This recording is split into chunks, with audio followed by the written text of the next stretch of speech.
और ये जो बिना हिसाब वाला रिकॉर्ड है, ये 23-24 का है, जब महागठबंधन के लोग सरकार में थे।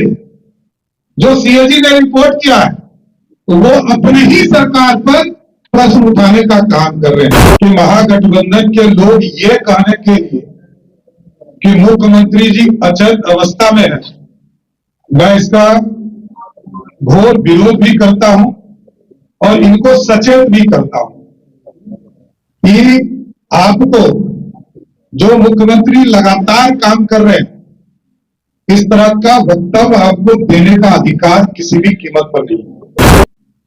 ये लोग जनता से बाहर हो चुके हैं, जनता के बीच कोई साख नहीं रह गया। लालूवाद और नीतीशवाद, विकास बनाम विनाश की लड़ाई होगी। नमस्कार। आज इस प्रेस कॉन्फ्रेंस में उपस्थित सभी मीडिया के साथीगण, आज मैं बिहार के लोकप्रिय मुख्यमंत्री नीतीश कुमार जी को धन्यवाद देता हूं, जिन्होंने पूरे बिहार में आशा दीदी की जो कार्यकर्ता है, उनके मानदेय के लिए लगातार वो संघर्ष कर रही थी। 1,000 रुपया से बढ़ाकर 3,000 रुपया किया गया। साथ ही साथ ममता दीदी जो होती है, जो प्रत्येक प्रसव में 300 रुपया उन्हें प्राप्त होता था, वो 600 रुपया। तो इसके लिए माननीय मुख्यमंत्री नीतीश कुमार जी को मैं विशेष तौर पर धन्यवाद देता हूं कि बिहार के लाखों कार्यकर्ता बहनें जो है, उनको इसका सीधा लाभ मिलेगा। दूसरा, मैं लगातार देख रहा हूं कि महागठबंधन के लोग ये कहने के लिए कि मुख्यमंत्री जी अचल अवस्था में है, मैं इसका घोर विरोध भी करता हूं और इनको सचेत भी करता हूं कि आपको जो मुख्यमंत्री लगातार काम कर रहे हैं, इस तरह का वक्तव्य आपको देने का अधिकार किसी भी कीमत पर नहीं। और मुख्यमंत्री जी ने करारा जवाब भी विधानसभा और विधान परिषद में तमाम पार्टियों को देने के भी कहा। इसके बाद भी ये लोग सुधरने के लिए तैयार नहीं। आजकल एक नौसिखिया नेता भी आया है बिहार की राजनीति में, जुम्मा 4 दिन हुआ है। हम लोग किसी को भी विरोधी हो, उसको भी कभी भाई कर देते हैं, उसको भी लग रहा है कि हम सर पर ही चढ़ रहे हैं। मैं पिछले 26 वर्षों से काम कर रहा हूं और 26 वर्ष में बिहार की जनता एक एक बात मेरे बारे में जानती है और एक एक चीज को समझती है। ये कोई नया नहीं है। यहां श्रीकांत प्रत्युष जी खड़े हैं, इनको सबसे ज्यादा पता है कि मैं जब 1999 में आया था, ये तब से इस तरह की स्थिति उत्पन्न हुई है। रोज विरोध होते हैं और ये विरोधी का काम है विरोध करते रहना। और कोई मैं बैठा हुआ नहीं हूं। वो जो एफिडेविट दिखाते हैं, कागज दिखाते हैं, अरे सब गंगा के सर पानी आगे बढ़ चुका। 2005 से लेकर 2010 तक मैं बेरोजगार भी रहा, तो कुछ अध्ययन का भी काम किया हूं, तो उनको जाकर कामराज यूनिवर्सिटी से पता भी करना चाहिए। लेकिन साथियों, मैं आज देख रहा था प्रेस कॉन्फ्रेंस महागठबंधन ने किया, बार बार वो कहते हैं कि 70,000 करोड़ का घोटाला हो गया, 80,000 करोड़ का घोटाला हो गया, जबकि कल वित्तीय सचिव के द्वारा स्पष्ट तौर पर बता दिया गया कि पिछले 5 वर्षों में सबसे कम एसीडीसी बिल सबसे कम है।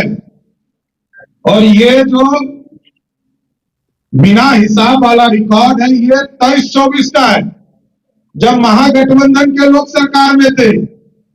जो सीएजी ने रिपोर्ट किया है, तो वो अपने ही सरकार पर प्रश्न उठाने का काम कर रहे हैं। तो पता नहीं किस तरह ये लोग राजनीति करते हैं कि अपने ही सरकार पर, जिस सरकार में कोई उप मुख्यमंत्री रहा हो और कांग्रेस राजद के मंत्री रहे हो, अपने ही सरकार पर बार बार प्रश्न उठाने का काम कर रहे हैं। और मैं बताना चाहता हूं, फैक्ट भी देना चाहता हूं कि आप देखिए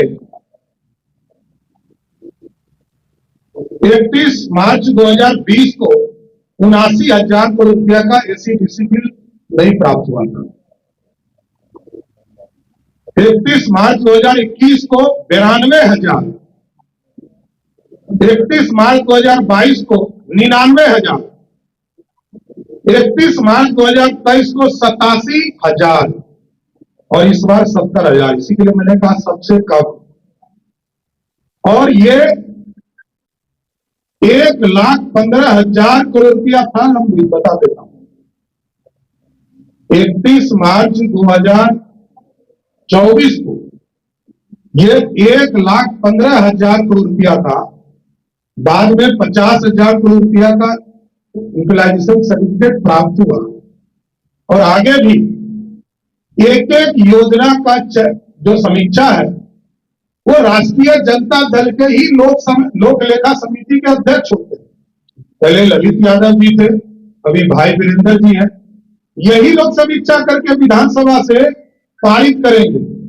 तो पिछले 5 साल में जितना पारित हुआ ये राष्ट्रीय जनता दल को क्लियर करना चाहिए। इसलिए ये पूर्ण रूप से बिहार के विकास में खर्चा किया गया और ये समीक्षोपरांत सब रिपोर्ट इसको पूर्ण किया जाएगा और सीएजी को एक एक जवाब भी देने का काम सरकार करेगी। क्योंकि कल वित्त सचिव के द्वारा इसकी पूरी जानकारी दे दी गई थी, उसके बाद भी नेता विरोधी दल और महागठबंधन के लोग कह रहे हैं कि कोई सरकार नहीं कह रहा है। अरे भाई, सचिव ने, अपर मुख्य सचिव ने जवाब दिया, इसके बाद कौन जवाब देगा? हम और आप तो बदल जाएंगे लेकिन पदाधिकारी नहीं बदलेंगे, उन्हीं का काम है। हम तो सिर्फ समीक्षा करते हैं, मॉनिटरिंग करने का काम है और सरकार के काम पदाधिकारी के माध्यम से कराए जाते हैं।